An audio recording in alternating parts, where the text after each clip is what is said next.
ఉక్రెయిన్లోని Kyiv సహా పలు నగరాలపై Russia వినాశకర దాడులతో విరుచుకుపడుతున్న సమయంలో ఒక అనూహ్యమైన ప్రమాదకరమైన ఘటన చోటు చేసుకుంది. పోలాండ్లోని లుబ్లిన్ ప్రావిన్స్లో ఉన్న తార్నావా కొలోనియా గ్రామం సమీపంలోని ఖాళీ ప్రదేశంలో ఒక అజ్ఞాత వస్తువు ఒక్కసారిగా కూలిపోయింది. అది పడిన వెంటనే విపరీతమైన శబ్దంతో పెద్ద పేలుడు సంభవించి అక్కడి భూమిపై భారీ గుంత ఏర్పడడం తీవ్ర కలకలం రేపింది.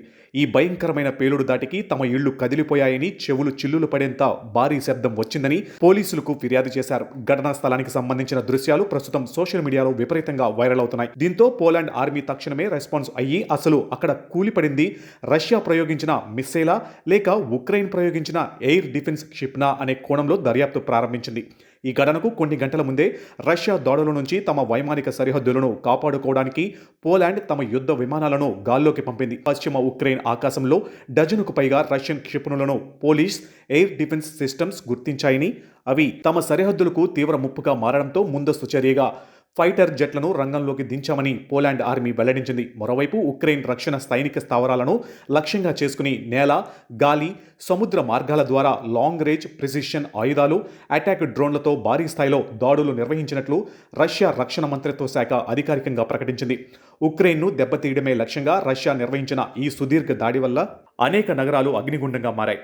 కీవ్తో పాటు అనేక ఇతర నగరాలపై రష్యా జరిపిన ఈ దాడుల్లో కనీసం 8 మంది పౌరులు ప్రాణాలు కోల్పోగా చిన్నపిల్లలతో సహా పదుల సంఖ్యలో ప్రజలు గాయపడ్డారు. అనేక మంది శిథిలాల కింద చిక్కుకుపోవడంతో సహాయక చర్యలు కొనసాగుతున్నాయి. కీవ్లోని నివాస గృహాలు, వ్యాపార సముదాయాలు, విద్యుత్ మౌలిక సదుపాయాలు రష్యా విసిరిన బాంబుల దాటికి పూర్తిగా ధ్వంసమయ్యాయి. రష్యా ఈ దాడిలో ఏకంగా 70కి పైగా క్షిపణులను, 280కి పైగా అటాక్ డ్రోన్లను ఉపయోగించిందని ఉక్రెయిన్ ప్రెసిడెంట్ వ్లాదిమిర్ జెలెన్స్కీ వెల్లడించారు.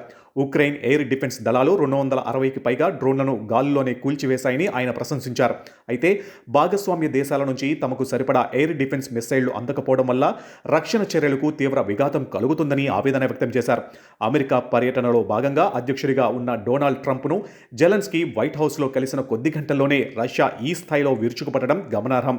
రష్యా క్రూరమైన క్షిపణి దాడుల నుంచి తమ పౌరులను కాపాడుకోవడానికి అదనపు ప్యాట్రియాట్ ఎయిర్ డిఫెన్స్ సిస్టమ్ తక్షణమే అందించాలని జెలెన్స్కీ అమెరికాను కోరారు. ఆ భేటీ ముగిసిన వెంటనే రష్యా ఈ నరమేధానికి తెగబడింది. పోలాండ్లో కూలిపోయిన ఆ అజ్ఞాత వస్తువు రష్యన్ మిస్సైల్ అని తేలితే కనుక అది నాటో ఆర్టికల్ 5 కింద తీవ్ర పరిణామాలకు దారితీసే అవకాశం ఉంది.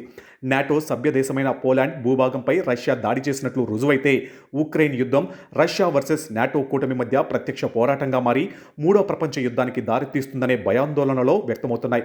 గతంలో కూడా రష్యన్ డ్రోన్లు పోలాండ్ వైమానిక సరిహద్దులను ఉల్లంఘించినప్పుడు నాటో ఫైటర్ జెట్లు వాటిని గాల్లోనే పేల్చివేశాయి. అప్పట్లో మోస్కో తీరును అత్యంత ప్రమాదకరమైన ప్రవర్తనగా నాటో తీవ్రంగా ఖండించింది. ఇప్పుడు ఏకంగా పోలిష్ భూభాగంపై బాంబు లాంటి వస్తువు పడి భారీ పేలుడు సంభవించడంతో అంతర్జాతీయంగా ఉత్కంఠ నెలకొంది. ప్రస్తుతం పోలాండ్ మిలిటరీ ఇన్వెస్టిగేషన్ టీమ్స్ ఘటనా స్థలంలో నమూనాలను సేకరించి తీవ్రంగా దర్యాప్తు జరుపుతున్నాయి.